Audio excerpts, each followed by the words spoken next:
newest Pokemon trading card game set, Paldea Evolved, is going to be here before you know it, and I want to talk about a deck that I'm really excited for. Hey, Nick from 9Card TCG, and today we're looking at an updated, upgraded, I can't think of another upward for, can't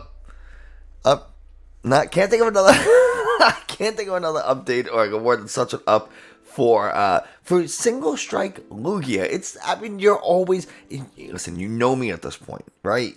You know I'm gonna talk about Single Strike Lugia every chance I get because it's just who I am. So we're gonna look at a deck profile. I'm gonna show you some cards, a deck that I built for Single Strike Lugia using cards from Paldea Evolved, which is set to release, I think, June 9th. And I'm going to have that on the screen. So, yeah, that's whatever's on the screen is the real date. Anyway, let's just get straight to it. We have to start with Pokemon, right? So, of course, this is a Single Strike Lugia deck. That means we're going to have 4 copies of Lugia V. Lugia V is not honestly a bad V to have. The Read the Wind attack for a single colorless energy, discard a card from your hand, draw 3 is pretty useful on your first turn going second. So, not a bad V to have, but the thing we really want to use it for is to evolve into the V-Star. We really want to make use of Summoning Star, which says that we can put up to 2 colorless non-rule box Pokemon from our discard onto our bench. We can completely ignore evolution requirements by using Summoning Star, and it's the main way we're going to get this deck to function because we use Summoning Star to almost exclusively get Archeops.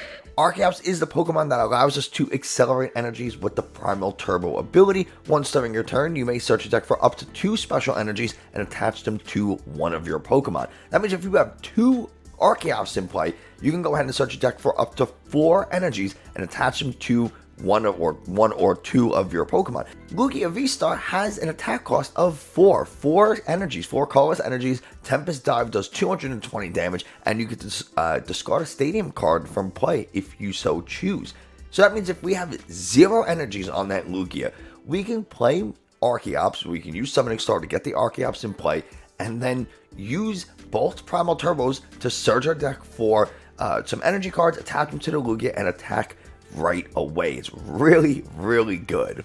Of course, Lugia is not the only Pokemon we want to attack with. Sometimes we need to hit really, really hard, and Urshifu V allows us to do that. This is the Single Strike Urshifu V. It has the Impact Blow attack for 2 fighting and a colorless, does 180 damage, and during the next turn, this Pokemon can't attack. We're going to be able to increase Single Strike Urshifu V's attack, but we'll talk about that in just a minute. Now, I know Impact Blow says that during our next turn we can't attack. However, if we evolve into the Single Strike Urshifu VMAX, now we can attack. And we have 2 attacks to choose from. For 3 colorless energies, Beatdown does 100 damage. And our second, arguably more important attack is G-Max 1 Blow for 3 fighting and a colorless energy. It does base 270. Now, the really important thing about this is the effect of the attack. You have to discard all energy attached to the Pokemon to use this attack. However, we ignore all effects and abilities on our opponent's active Pokemon. That means if there's a Duraludon VMAX in front of us and it says we can't be hit by a Pokemon with special energy, we don't care. There's a Goodra in front of us, a Hisuian Goodra V-Star, and they used Wrong Iron last turn. Now they take 80 damage. No, they take 80 less damage from attacks. No, they don't. We just ignore all that stuff. We can get through anything in the game thanks to the shred effects of G-Max 1 Blow. And it's a super important card. It's something that's going to make some matchups honestly winnable. The other attacker that we're going to have in here to make some matchups winnable is Tyranitar V. We're running 2 of them, and this is super important for things like Mew, for example. Single Strike Crush is going to do base 240, which means we're able to hit incredibly hard into any Dark Weak Pokemon. We also have Cragalanche, which does base 60, which isn't a lot, but again, into those Dark Weak Pokemon, we're hitting base 120, and again, just like the Urshifu, we're able to increase the amount of damage that we do with Tyranitar V attacks thanks to Single Strike energy. Our last attacker is another Single Strike Pokemon. This is the Single Strike Yveltal from Fusion Strike. It has 130 health, which means we're able to survive a Cramorant attack, and it has 2 attacks of its own. It has Dark Cutter for 2 colorless, does 50 damage, and Single Strike Wings for 3 dark energies, it does base 110. Again, not very impressive. However, Single Strike Wings, it does 110 damage. That means if we get a couple of Single Strike energies onto that, we get, say, 3 Single Strike energies. Each Single Strike energy increases our attack damage by 20. 3 of them means we're hitting for 170. 170 times 2 is 340. So we're able to, again, knock out any dark weak Pokemon in the game with a single prize Pokemon. This is really nice into things like Gardevoir V, or not Gardevoir, well, I guess technically Gardevoir VMAX, but really the Gardevoir EX. You're going to be able to one-shot with a single prize Pokemon that we can power up in 1 turn. It's really, really useful. It's also really good in Lost Zone matchups, things where we want to use single prize Pokemon to trade with single prize Pokemon. Archeops is another really good single prize Pokemon attacker in those Lost Box matchups, or things where we don't really want to offer up, say, a big 3 prize VMAX right away. We can go ahead and attack with an Archeops. Speed Wing for 3 colors does 120 damage. It's enough to KO something like a Comfey, like a what's the other thing I'm thinking about? Sableye, Comfey, things like that. With Speed Wing, even with a double turbo energy attached. So really good, and you really just have to know when to attack with the Archeops, because remember, your Archeops is the blood. It's the lifeline of this deck. It's what makes it going, or makes it go, and allows you to attack consistently every single turn.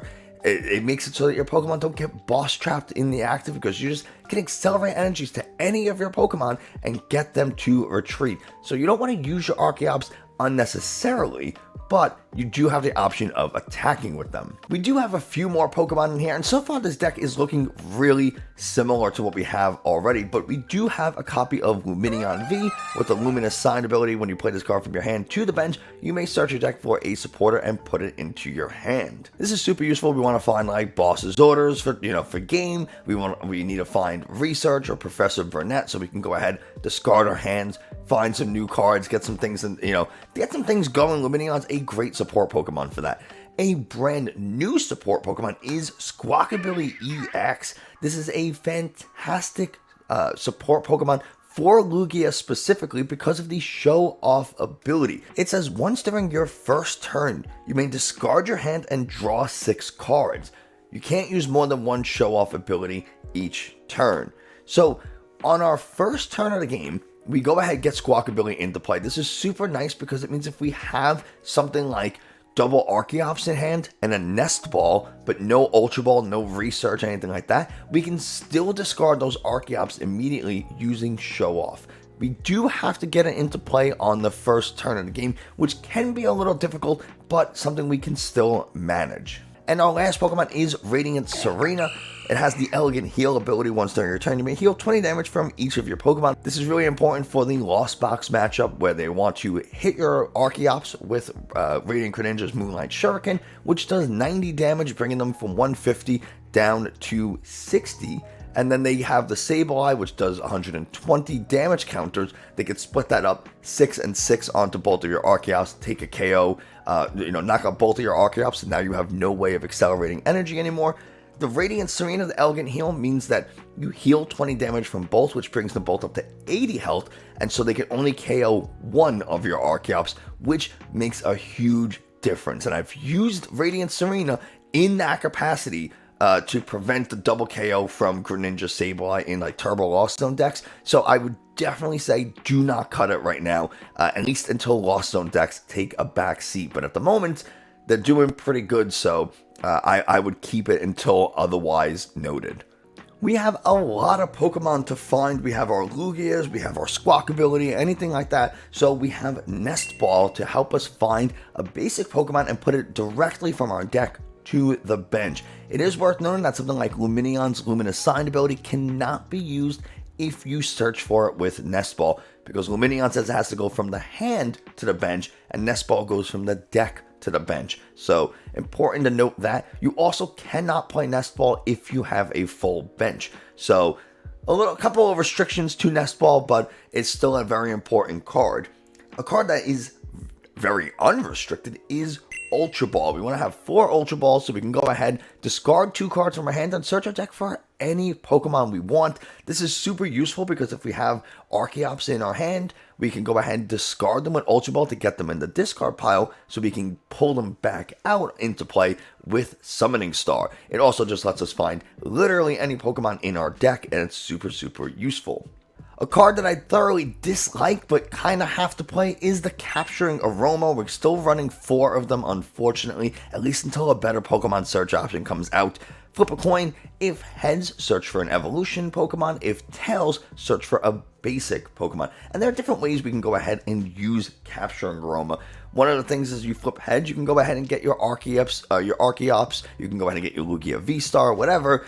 But if you get tails, you can go ahead and get Lumineon, so we can go ahead and get like a Professor Burnet, or we can also now get a Squawkabilly. So we have some good options with Capturing Aroma, but there are times where it's like mid-game, and I really need to get my Urshifu VMAX, or I really need to get a like a Lugia VSTAR, or I need to flip a tails so I can go ahead and get myself a Tyranitar V. Oh man, I flip a heads. Well, I guess I'm just out of luck now, aren't I? So not a huge fan of Capturing Aroma, but we kind of have to play it. Our last item is Urn of Vitality. It lets us shuffle up to 2 single strike energies from our discard back into our deck. This is really nice for reusing attacks like VMAX 1 Blow, which again forces us to discard all energies attached to the Urshifu VMAX. Well, now we can go ahead and get those single strike energies back into the deck. It's going to allow us, our Tyranitar V with a couple of single strike energies was knocked out. Well, we can get those energies back thanks to Urn of Vitality, put them into the deck, and then search for them and attach them to a different single strike Pokemon with the Archeops. So we have a little bit of a loop. We go ahead, use VMAX 1 Blow to discard all of our energies. Then on our following turn, we can play Urn of Vitality to put them back into the deck and utilize our Archeops to go ahead and get those energies out of the deck back onto our Pokemon. And obviously if you have a second Archeops, you can go ahead and get even more energies attached, but I only pulled 1 because that's what I felt like doing. We'll do stadiums next, and you have a few different options of stadiums. Right now, I have 2 copies of Mesagoza and 1 Collapsed Stadium. Mesagoza says flip a coin. If heads, you get to search a deck for a Pokemon and put it into your hand. It's really useful. Collapsed Stadium says that each player can't have more than 4 benched Pokemon at a time. If you have 5 benched Pokemon when Collapsed Stadium comes into play, you choose one of your Pokemon on the bench and put it in the discard pile. So it's really nice for dealing with things like Lost Box decks, Gardevoir decks, Mew decks. It's just a way of kind of slowing them down and reducing the strength of their board just a little bit. So not only can we use it offensively to disrupt our opponent like I just mentioned, but we can use it defensively to deny our opponent some easy prizes. So we can go ahead, play Collapsed Stadium in a situation like this, where now we have to remove one of our Pokemon from the bench because we can only have a maximum of 4. And the easiest thing to get rid of would be this Lumineon with 170 health, gives up 2 free prizes, and can never attack in this deck. So we just go ahead and discard it thanks to the effects of Collapsed Stadium, and now we have 4 useful Pokemon on our bench, or at least hopefully useful Pokemon on the bench, and we get rid of an easy 2 prize liability. Quickly, you also have the option of something like Tower of Darkness. Since we do run a lot of single strike Pokemon, it says during each player's turn, you may discard a single strike card from your hand to draw 2. It's a nice little consistency thing. Maybe we don't need Urshifu in this matchup. We can go ahead, ditch it with Tower of Darkness to draw an extra couple of cards. Just something to think about.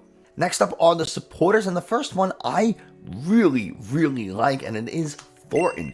Thorton says that we can swap a basic Pokemon from our discard pile with one in play. So remember that situation we just crafted a minute ago? Let's say this is our board state and we need the Tyranitar to win. If our opponent plays Boss's Orders and brings up the Tyranitar and KOs it before we're able to use it, well, now it sits in the discard pile and we have to say, man, I really needed that Tyranitar to win.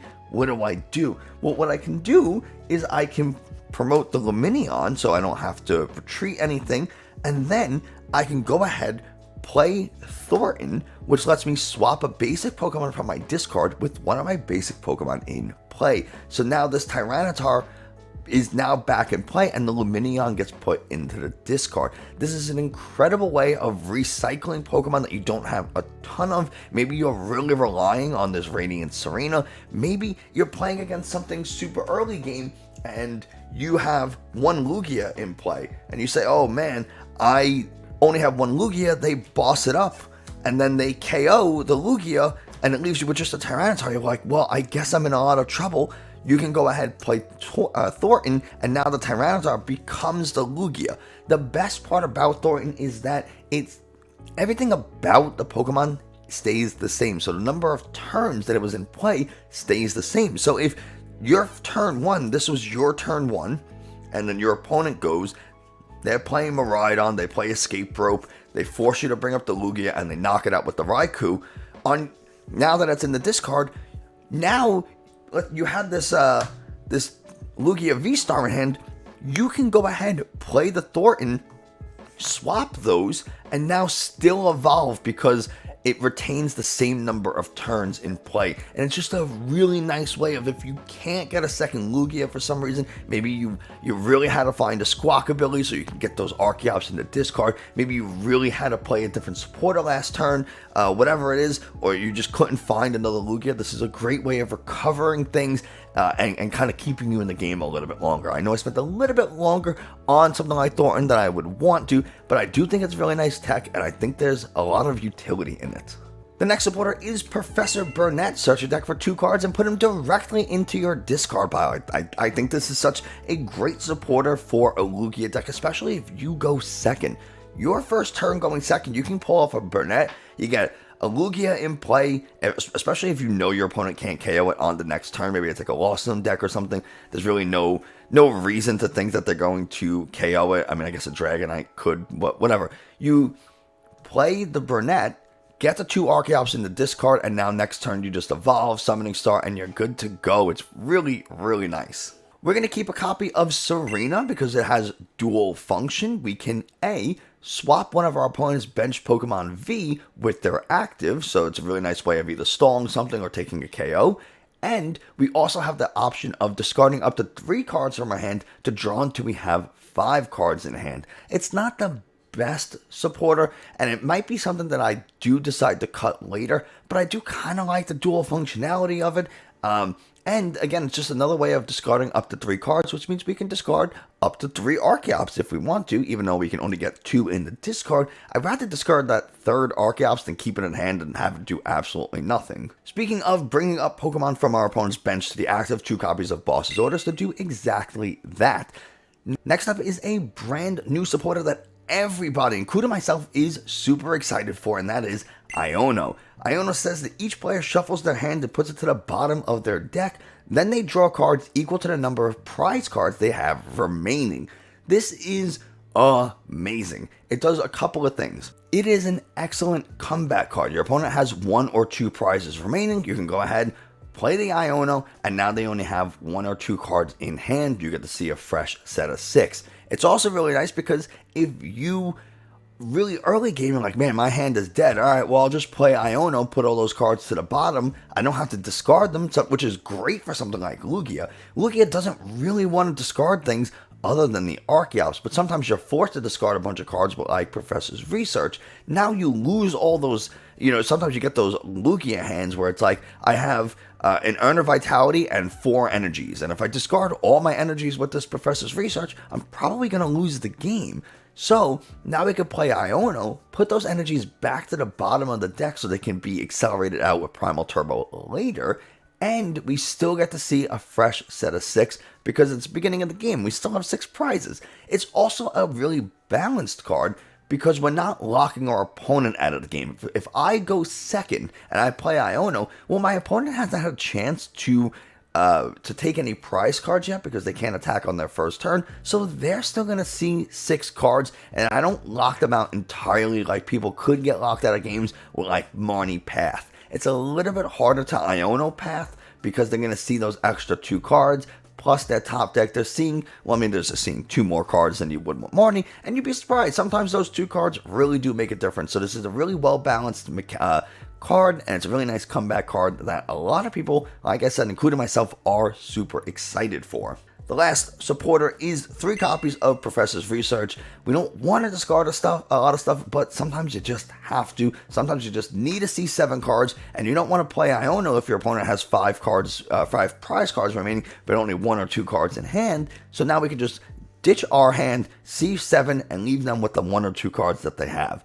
And that's it for the supporters. Lastly are the energies. Now we have 1 copy of Regenerative Energy. This is a really nice card. It doesn't have the most use, but if you can make use of it, it's really, really cool. It says when the Pokemon V that this is attached to, when it evolves, when you evolve it from your hand, you get to heal 100 damage. So what exactly does that look like? If we have a Lugia V in play and our opponent hits us with the Spit Innocently attack to do 110 damage, on our next turn, we attach a Regenerative Energy and then play the Lugia VSTAR from our hand to evolve the Lugia V. We heal 100 damage, which means our opponent has effectively only done 10 damage, and that makes a world of difference when they're trying to KO. 110 plus 180 from Snorlax is a KO. However, 180 with the Snorlax and 10, because we healed 100, not enough to KO this Lugia VSTAR. So it could definitely throw off their math, and sometimes that,